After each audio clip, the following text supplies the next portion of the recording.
یوحنا باب 6. پس از آن عیسی به آن طرفی بحر جلیل یا بحر تبریه رهسپار شد و مردم بسیاری از عقیب او روانه شدند، زیرا آن معجزاتی را که به بیماران نشان میداد میدیدند. عیسی به کوه برآمده با شاگردان خود در آنجا نشست. عید فسح یهودیان نزدیک بود. عیسی چشم انداخته دید که مردم بسیار نزد او می آیند و به فیلیپوس گفت: از کجا نان بخریم که اینها بخورند؟ لیکن این را برای آزمایش به وی گفت، زیرا خود می دانست چی باید کرد. فیلیپوس در جواب او گفت: 200 دینار برای آنها کفایت نمی کند تا که هر یکی اندکی نان بخورند. یکی از شاگردانش اندریاس برادر شیمعون پتروس با او گفت: در اینجا پسری هست که 5 نان جو و 2 ماهی دارد، لیکن برای این قدر آدم چی می شود؟ عیسی گفت: مردم را شنانید. در آنجا سبزه بسیار بود و مردم که قریب 5000 مرد بودند نشستند. عیسی نانها را گرفته برکت داد و پاره کرده به شاگردان داد و شاگردان به نشستگان دادند و همچنین از ماهی ها نیز به قدری که خواستند. و چون سیر شدند، عیسی به شاگردان گفت: پاره های باقی مانده را جمع کنید تا که چیزی تلف نشود. و جمع کرده از پاره های 5 نان جو که از خورندگان زیادتی مانده بود 12 سبد را پر کردند. وقتی که مردم این معجزه را که عیسی نشان داد دیدند، گفتند: این حقیقتا آن پیغمبر است که باید به جهان بیاید. لیکن عیسی چون دریافت که میخواهند آمده او را به زوری برند و پادشاه کنند، باز تنها به کوه برآمد. شامگاهان شاگردانش به لب بحر فرآمدند و به قایق سوار شده به آن طرفی بحر سوی کفرنهم روانه شدند و هوا تاریک شد و عیسی نزد آنها نآمده بود و باد شدیدی وزیده بحر به تلاطم آمد. وقتی که به دوری تقریباً 25 یا 30 استادیه قایق رانده بودند، عیسی را دیدند که بر بحر قدم زده به قایق نزدیک می آید و هراسان شدند.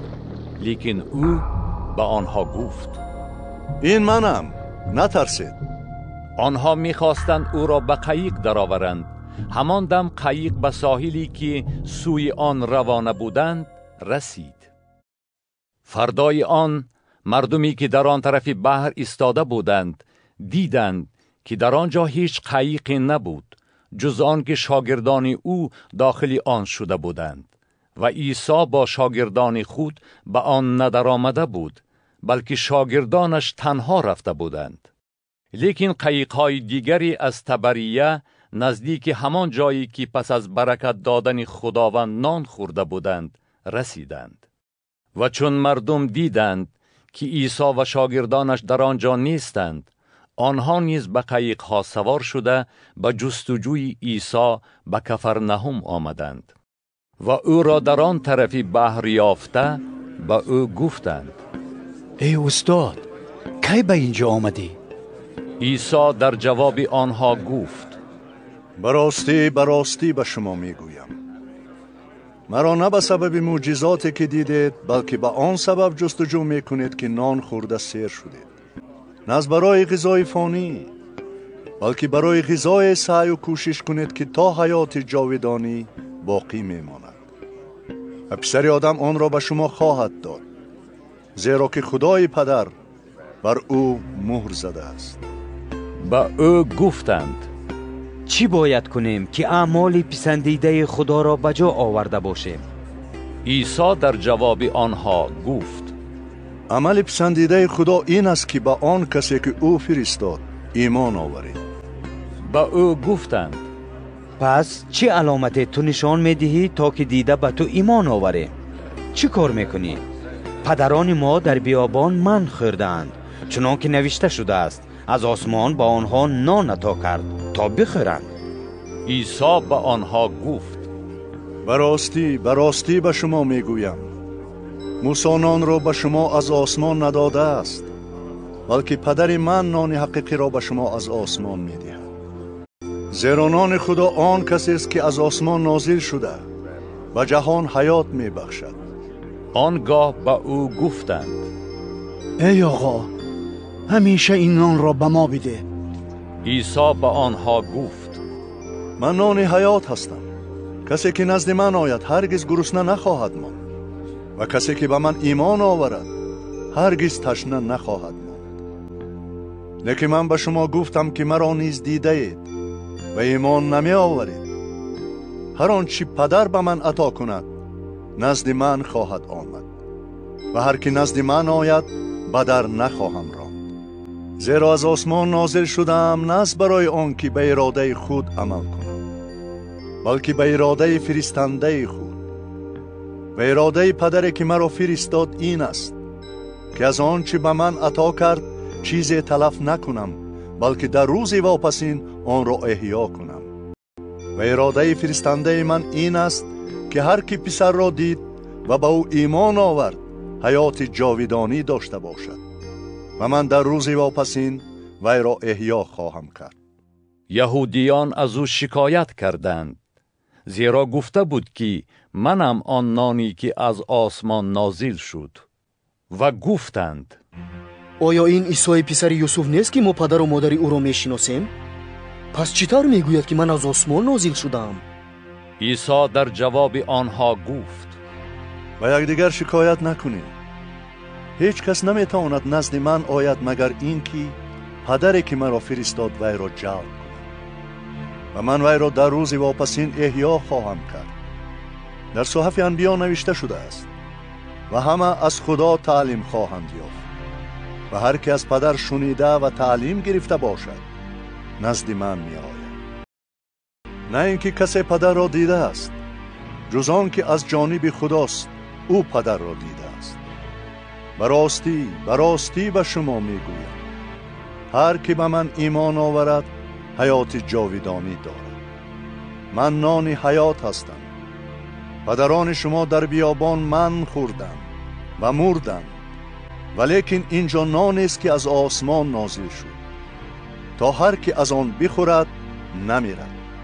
من هستم آن نان زنده که از آسمان نازل شد. کسی که از این نان بخورد تا ابد زنده خواهد ماند و نانی که من عطا میکنم بدن من است که آن را برای حیات جهان میبخشم. یهودیان با هم دیگر مباحثه کرده میگفتند: چطور این شخص میتواند بدن خود را بدهد تا ما بخوریم؟ عیسی به آنها گفت: به راستی به شما میگویم اگر بدن پسر آدم را نخورید و خون او را ننوشید در خود حیات ندارید. هر کی بدن مرا بخورد و خون مرا بنوشد حیات جاودانی دارد و من در روز واپسین وی را احیا خواهم کرد. زیرا که بدن من غذای حقیقی است و خون من نوشاکی حقیقی است. هر کی بدن مرا بخورد و خون مرا بنوشد در من میماند و من در وی. چنان که پدر حی مرا فرستاد و من به وسیله پدر زنده هستم، همچنین کسی که مرا بخورد به وسیله من زنده خواهد. این است نانی که از آسمان نازل شد، نه آنچنان که پدران شما من را خوردند و مردند. هر که این نان را بخورد تا ابد زنده خواهد. این سخنان را هنگامی که در کفرنائوم تعلیم میداد در کنیشت گفت. بسیاری از شاگردان او این را شنیده گفتند: این سخنی سخت است، کی میتواند آن را بشنود؟ چون عیسی در دل خود دانست که شاگردانش در این بابت شکایت میکنند به آنها گفت: آیا این شما را به وسوسه می اندازد؟ پس اگر پسر آدم را بینید که به مقام اولش صعود می کند چی خواهید گفت؟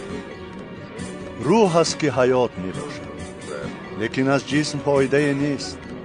سخنانی که من به شما می گویم روح و حیات است، لیکن بعضی از شما هستند که ایمان ندارند. زیرا عیسی از ابتدا می‌دانست که کیها ایمان ندارند و کی او را تسلیم خواهد کرد و گفت: از این سبب به شما گفتم که هیچ کس نمیتواند نزد من بیاید مگر این که پدر من این را به وی عطا کند. از آن وقت بسیاری از شاگردانش از او دور شده دیگر او را پیروی نکردند. و عیسی به آن 12 گفت: آیا شما هم میخواهید مرا ترک کنید؟ شیمعون پتروس در جواب او گفت: خداوندا، نزدیکی برویم. سخنان حیات جاویدانی نزد توست و ما ایمان آوردیم و دانستیم که تو مسیح پسر خدای حی هستی. عیسی در جواب آنها گفت: آیا من شما 12 را انتخاب نکردم و حالان که یکی از شما ابلیس است؟ این را او درباره یهودا پسر شیمعون اسکریوت گفت، زیرا وی که یکی از آن 12 بود میخواست او را تسلیم کند.